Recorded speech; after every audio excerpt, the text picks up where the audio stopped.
Hi everyone and welcome to my first ever YouTube video. So as you can see in the title, I'm going to be telling you how you can get a job at Disney as an Australian. About a week ago I was accepted into the August 2018 intake, and when I was applying I noticed there wasn't a lot of YouTube videos out there for Australians and New Zealanders applying for this. So I just want to give some advice about how you can apply, what to put on your resume and cover letter, what the interview's like, what you should wear to the interview, and like a whole bunch of that stuff. So let's get into the video. So the first thing I want to talk about was how to apply for a job at Disney World. So basically all you have to do is apply online. I think it's through Yummy Jobs from memory, and basically you just give them your resume and your cover letter, and then they'll make you answer a bunch of questions like your job, your work experience, just like a bunch of things about your personality as well.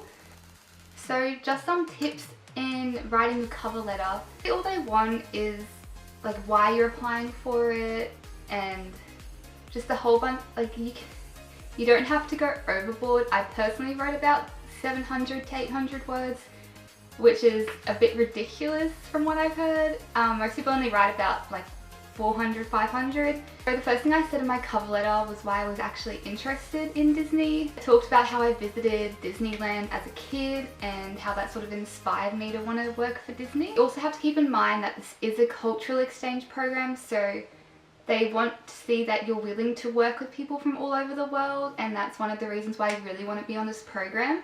So I basically said that I am really excited to get to work with people from all over the world.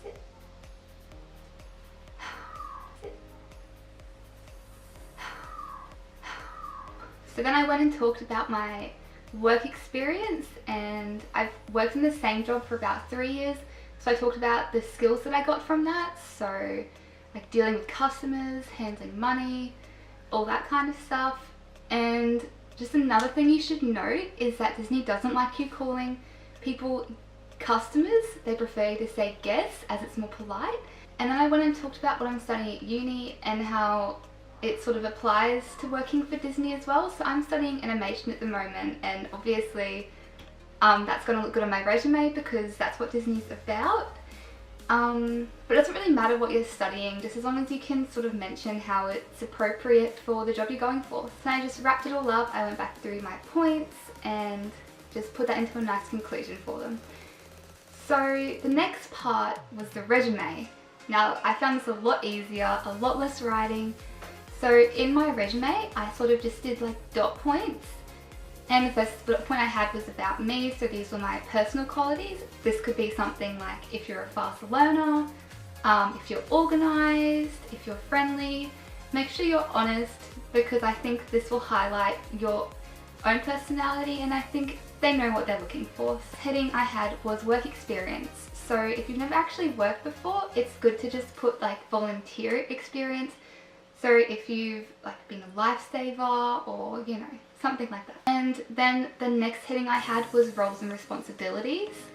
So these were the things that I personally had to do as a supervisor at my current job.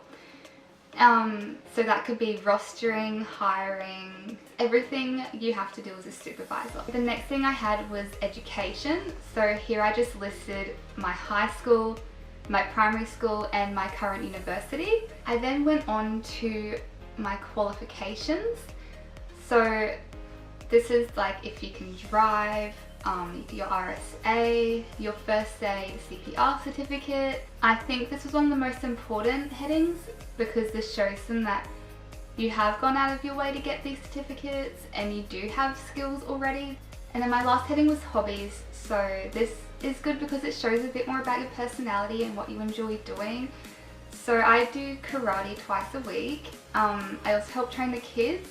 If you've ever worked with kids before, I think that's a good thing to mention because Disney does look at people who have had experience like looking after kids and stuff, because there is going to be a lot of kids visiting the parks, like mainly kids.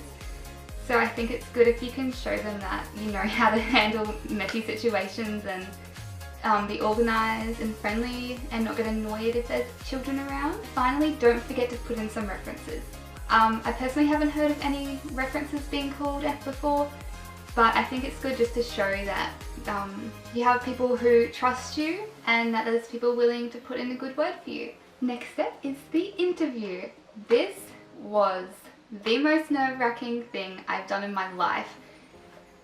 So, I was at UQ for my interview down in Brisbane.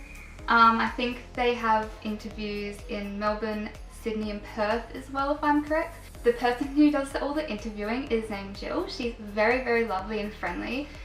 So don't worry, I overthought this so much. I thought I was gonna have to sit in front of like a panel of judges. Everyone who is going for an interview also has to attend a presentation in the morning.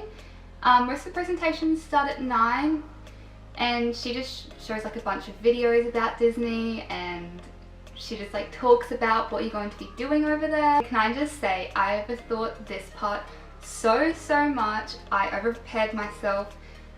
I did not expect the interview to go so smoothly. It's just a one-on-one talk, like I can't even say interview, it was more like a conversation. She'll just ask you questions like, why do you want to work for Disney? What you're studying at uni? Why you applied for all the roles you did? You don't need to be scared about the interview at all. Another question I had for myself when I applied for this was, what do you wear to the interview? I wore a blazer, like a nice polka dot top, pair of flats, and just like a nice pair of pants. I'll insert a photo here for you guys so you can have a look. And then after the interview is done, you'll wait about a week if you're in Brisbane. That was the longest week of my life. I was breaking out, my skin was just and I was messaging like my friends like every day, like, oh my god, is it here? Have you got emails yet? And then finally on Thursday we got our emails. We thought it was going to be Monday. We thought it was going to be Wednesday, but we had to wait that extra day. But that's okay, because when it came, I was the happiest person in the world. Another tip I have for you guys is really take advantage of the Facebook groups. I met some amazing people from there. We went out to dinner a week before the interview, and I've honestly made some lifelong friends already. They also help calm my nerves because I didn't really know what to expect. So that's what I have for you guys today. If you do decide to apply for this, just remember that this is all from my personal experience.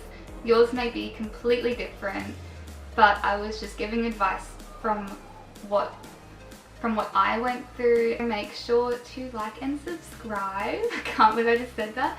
And hopefully I'll see you guys in Orlando. Bye!